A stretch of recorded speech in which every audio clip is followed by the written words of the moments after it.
Estamos de regreso, Realidad en Contexto, Boreal Televisión. Es un tema interesante el que te abordaba fuera del aire en el momento que fuimos a la pausa.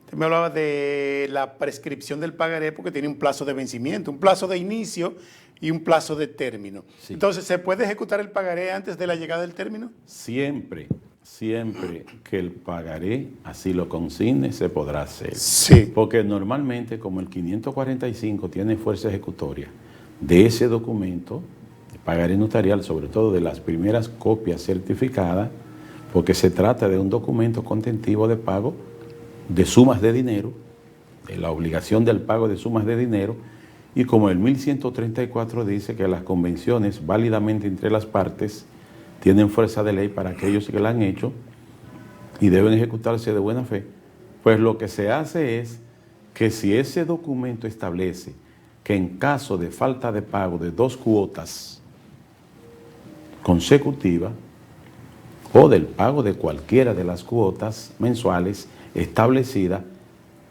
prescribirá el término del vencimiento del pagaré, porque si bien se pactó por 18 meses, pero 18 meses de cuotas, a pagar cuotas sucesivas, mes por mes, sucesivas, consecutivas, y resultó que usted no lo hizo, pues lo más normal que ese mismo pagaré diga que en caso de la falta de pago de una o cualquiera de las cuotas, o por lo menos 2 cuotas consecutivas, prescribirá el término y se hará ejecutorio de pleno derecho. Entonces, ¿qué va a pasar?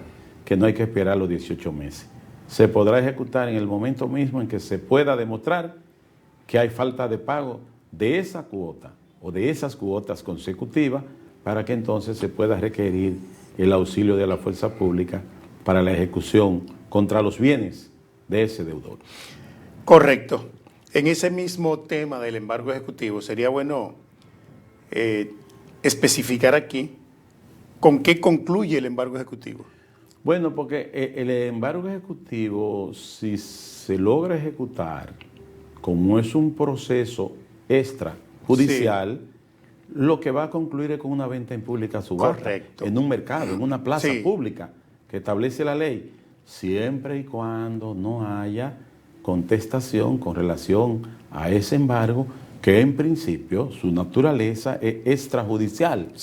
Ahora, si resulta que hubo alguna violación procesal que no se cumplió y se advierte eso por el otro lado y entiende que debe demandar la nulidad de ese embargo y demandar en referimiento la suspensión de la ejecución de ese denominado título, constituido en una especie de primera copia certificada de ese pagaré notarial, digamos, porque tal vez se debían 100,000 pesos y quizás se abonó 50 y generó una especie de novación de deuda, y si usted debía 100 y le pagó 50, ya no son 100. Sí, puede probar que un recibo que pagó. Serían 50. Entonces, si ese pago se hizo reciente y usted está intimando el día 10, pero a usted el 8 se le hizo ese abono, óyeme, no hay condiciones. Es temerario, porque sí, pero ven acá, yo te debo 100. Hace 2 días que te pagué 50. Y ese pagaré dice que debo pagarte a más tardar en 12 meses esos 100,000 pesos. Y ya te pagué 50. Y apenas han transcurrido 3 meses.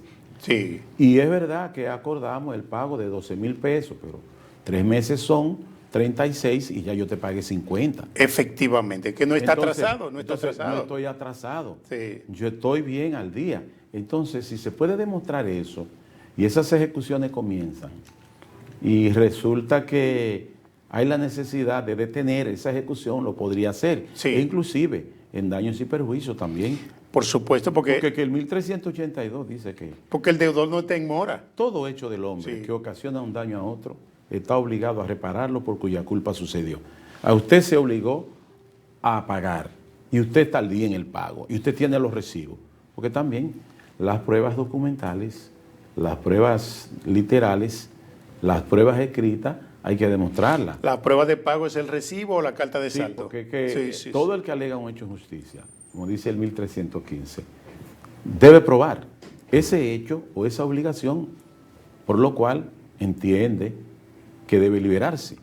Sí, Yo sí, debía, sí. pero yo pagué. No todo, pero aboné Sí, y estoy al día. Entonces, esa situación genera daños y perjuicios porque se le puede poner en mora a la otra parte, como dice el 1146, que previo puesta en mora de cualquier ejecución temeraria, esa persona podría recaer en daños y perjuicios.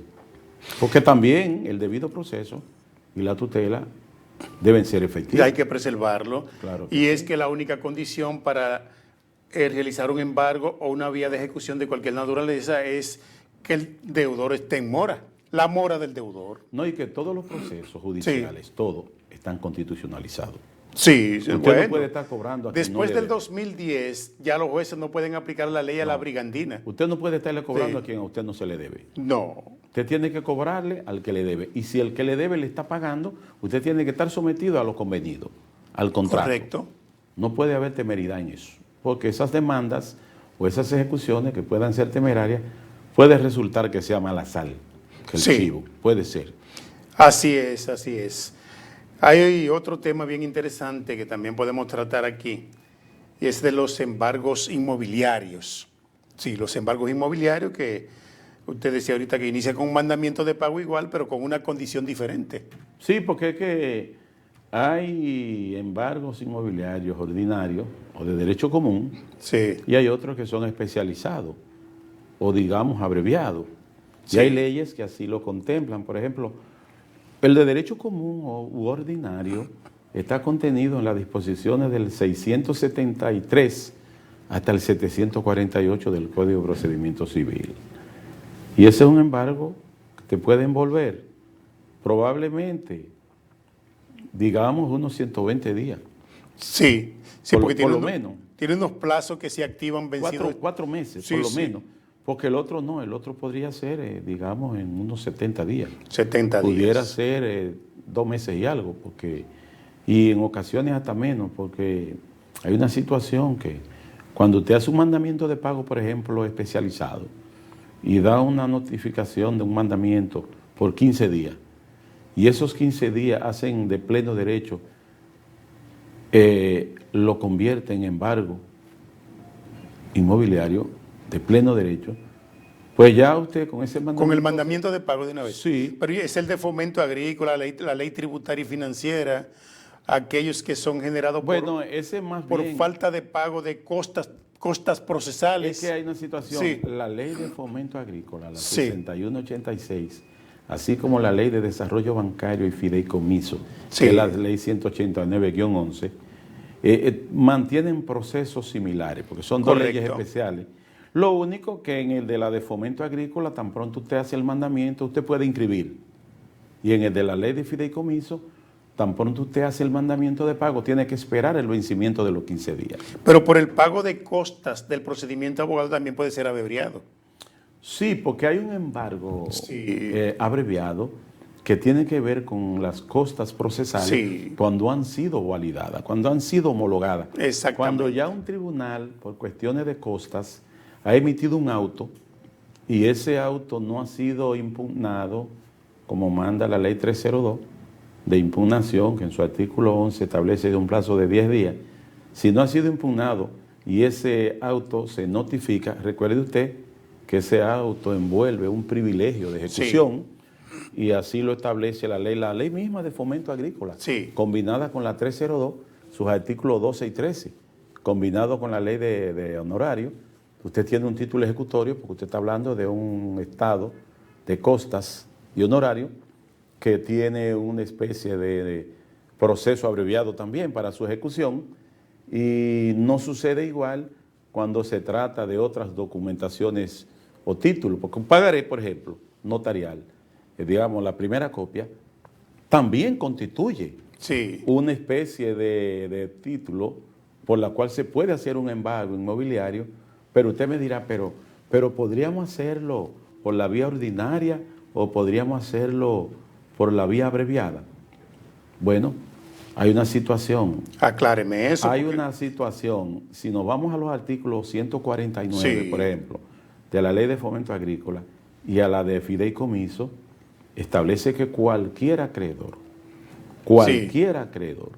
podría optar por ese proceso abreviado. Sí. Y eso no hace anulable el procedimiento. Y los jueces permitirían, porque ese es el problema. Los jueces en principio había mucho dolor de cabeza, porque como esas son leyes especializadas, que se creía que la ley de fomento agrícola nada más era para los créditos generados con el Banco Agrícola. No, las instituciones bancarias utilizan esa misma ley para sus ejecuciones. ¿Con los pagarés notariales? No, no necesariamente con los pagarés. Okay. Es decir, con los contratos de hipoteca que suscriben con los deudores hipotecarios. Porque con los pagarés no, los pagarés ya es otra situación distinta que una persona física. Porque si el 149 dice que cualquier persona física o jurídica puede optar por ese proceso, yo entiendo que puede ser con un pagaré notarial, aunque no una institución financiera, sino más bien una persona física. Exacto. Ahora, ¿qué es lo que pasa? Que cuando hacen contratos de hipoteca, por ejemplo, muchas veces se establece que el acreedor se reserva el derecho de utilizar el uso para los fines de la ejecución de la ley de fomento agrícola o de la de fideicomiso para así implementar ese proceso abreviado. Y lo establecen ahí. Sí. Pero la misma ley en su artículo 149 es clara y no dice que tiene que ser necesariamente un contrato de crédito hipotecario con una entidad financiera o de intermediación financiera. Dice cualquier acreedor. Correcto. Entonces yo entiendo que se podría optar por cualquiera de los dos. Lo que usted no podría era hacer un crossover, es decir, cruzarse. ¿Qué quiero dejar dicho? Si usted hizo un mandamiento de pago por 30 días, usted no puede convertirlo de pleno derecho en embargo inmobiliario. Para nada, porque entonces usted está optando por un proceso ordinario.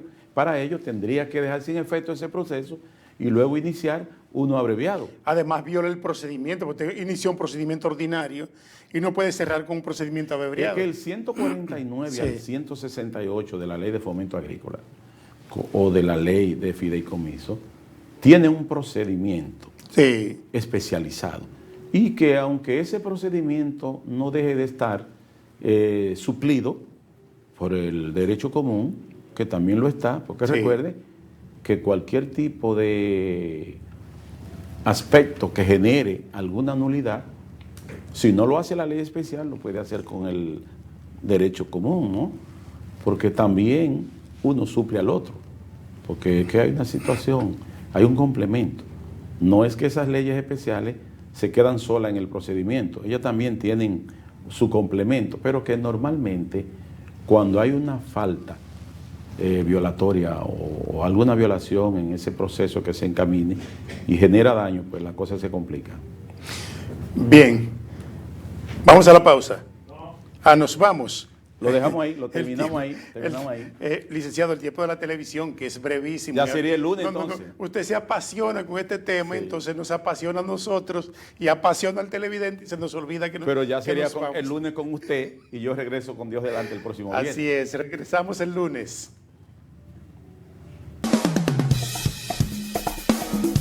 Boreal Televisión presentó